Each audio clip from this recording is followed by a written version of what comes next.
Okay, so it's the start of Wrestlemania Weekend, being on Friday. So this is NXT TakeOver Dallas. This is a 2.5 hour event that pretty much had 5 matches. So for 2.5 hours, they did 5 matches, which is good. So we can first off, American Alpha coming out in their pseudo Team Angle sort of jumpsuits, taking on the Revival. This was a near flawless tag match. The Revival had like one botch, and if you watch live, the crowd just went with it. If you watch tape delay, you'll probably still hear them. I don't think they'll be able to blop out that much botchamania chance. But the heels were a great heel style, which I thought was fantastic. You know, sliding under the ring, pulling people off the apron. Good, nice back and forth. Great amount of false finishes. The sad thing is, Jason Jordan was actually on the chopping block. They were going to fire him because he had lots of great potential, but he's just missing that little something extra. They thought Chad Gable, ridiculous charisma, great in-ring skill, but he just wasn't physically big enough. You take a guy who's physically big, who's missing that charisma piece, with that guy who's overflowing with the charisma, who needs that big guy piece, synergize those two. American Alphas, new tag champs, great match, nice fluidity. You know, one botch, that was it.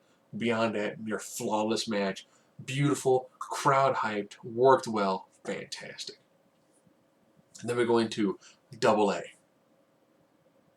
It's kind of, if you see from my list at the letter A, just from my fingers let it, taking on Baron freaking Corbin. Baron Corbin comes out to a slightly new entrance with what looks like roadkill mixed with an old Undertaker outfit come down to the ring. And then hit me on, man, you know what? He's got the right amount of charisma and it factor, especially now that he's fully tapped into his, you don't like me because I'm not an indie guy. Well, screw you. I hate your indie guys. Look at me. I'm 6'8". I'm 300 pounds. I'm covered in tattoos. You cheered me for a while when I was doing the Goldberg stuff, just mowing through opponents. Then you realized I couldn't work a long match, and you turned on me. And in the back, H went, man, kind of like it. Then later, even when Scott Hall met him, doing great as a heel, man, after you realize you're a douche. Great match against Austin Aries. Ended with an end of days into a roll-up, which I liked. It kept Baron Corbin as feeling this large, dominant, controlling individual, but also showed the veteran instincts of Double A. I liked that. It was good. What helps that, of course, too, is announcers without having, you know, Bucky O'Dunn and Vince McMahon just spitting into their ears the whole time. They should tell the story of the match, which adds to it. Instead of the commentators distracting them, they add to it. They make it better. They really push a lot of it, which was great. So 2 matches down, both matches solid. And then we get into the where my pants go match of the night. Shinsuke and Nakamura. My wife wanted to see him wrestle, but she falls asleep at like 8 o'clock. It started at 9. Comes down. I don't know how you put into words how Shinsuke Nakamura comes down. You need to witness that. There's no way to explain this individual. There aren't words that exist. I mean, Swagzuki would work, but that's a word that he made to describe himself. Taking on Sami Zayn, and it's just, they get a spot where they're just banging each other repeatedly with freaking forearms.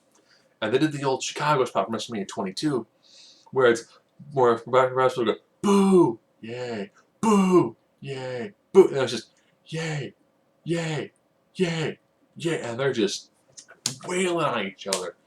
And they slow down because, you know, they've just been trading forearms for like 2 minutes. And then all of a sudden, kind of leaning to each other. And it's bounce off the ropes. bounce off the ropes. Just fantastic. And the best thing is, again, with great announcers, they talked about the IWGP. They have to mention Brock Lesnar was a champion. Heyman don't talk about that. We talk about how great his client is. But great hard-hitting match. Oh, I think Shinsuke is only going to be fully embraced by the hardcore NXT fan base. I think if you put that guy on the main roster, they'd be like, so, is he gay?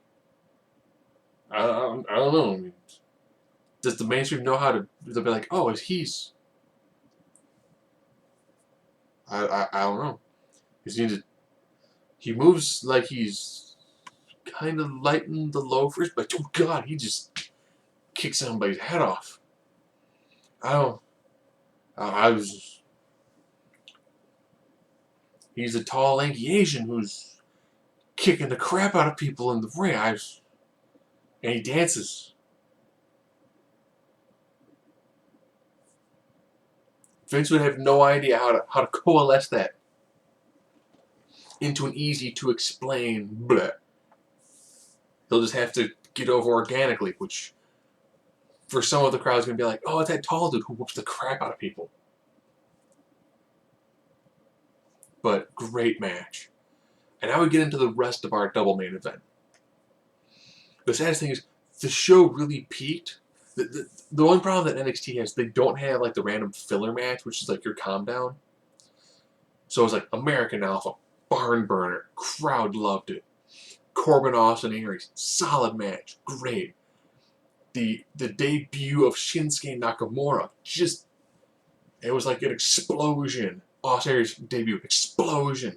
Shinsuke Nakamura, bigger explosion. I was like, all right. Now we go to Bayley Asuka. Okay. Their match was good. The sad thing is they don't have the chemistry of like a Bayley Sasha. I know it wasn't better than Brooklyn, sorry. Lots of great chain wrestling, lots of great strikes. But the problem ended up being is went from Shinsuke, who has great strikes, to Asuka, who has great strikes. But they both work submissions in the match too. And they both work submissions in the match. All of a sudden now you had the male version and then the female version with a title on the line. And, great match, but just look at its place on the card, it just kind of, the crowd was still into it, but not as much. Because by that time they were kind of burned out. With Asuka being your new champion. It's two new champs. Okay, is Bayley getting a call-up? I hope not. I would like to see Bayley kept off until probably SummerSlam. I think if Sasha wins, Sasha, Charlotte, Sasha, Becky should be what goes forward.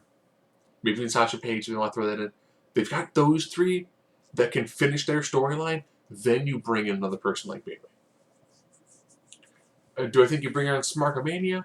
You could be awesome pop, but I think then you're going to have someone who are going to get so lost in the shuffle.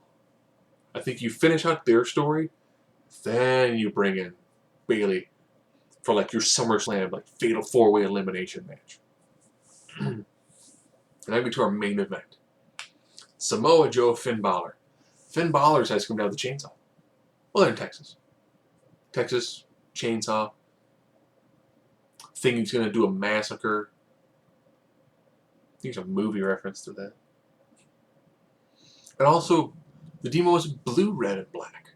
Okay, I can dig that. It works. Very early on in their match, Joe gets busted open. Badly. With, first they're kind of like, well, let's give him a towel. And they're constantly stopping the match. So the flow of this match is just horrible. Joe hits a big series of moves. Ref, brings somebody down there. Try to put some salve on it. His face is busted open. Now the crowd's turned on the match.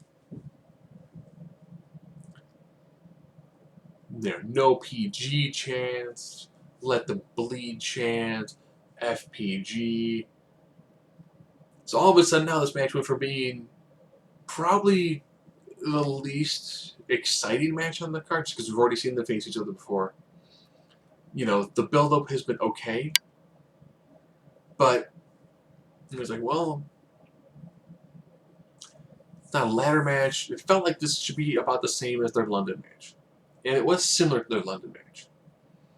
Which you think if you only fought a guy for your second time, you'd have a really great original sort of match. But I think the constant stopping to check the cut under Joe's eye, I think it threw them off their game. It threw the pacing of the match off horribly. And then took the crowd out of the match.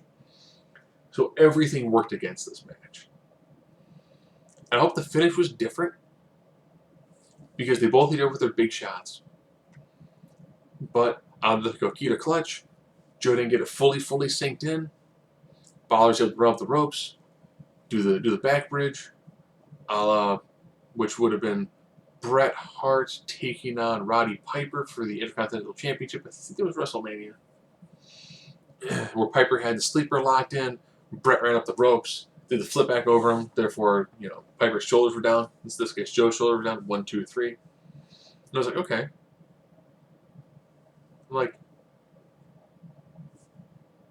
So we had two matches that were back to back that felt very, very similar, and then a third match where it was the babyface taking on a prolific striker who uses submissions.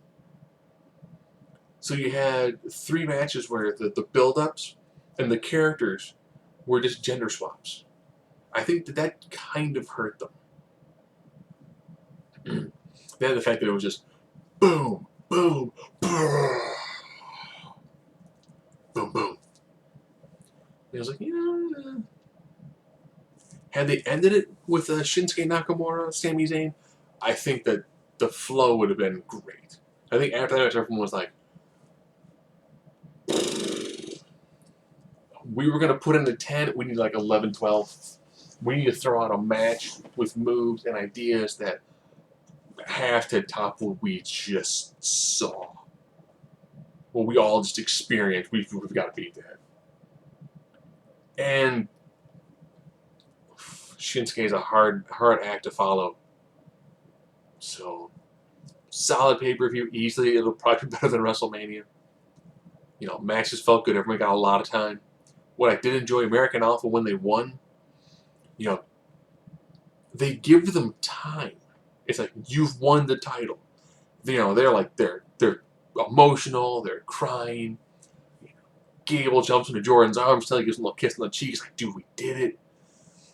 They're talking about how they both went to live, so they didn't win anything. They hyped this up flawlessly, and the actual show of emotion when they won was great. So all in all, TakeOver Dallas, awesome job. If you own the network, this stuff is fantastic. That's why you own the network.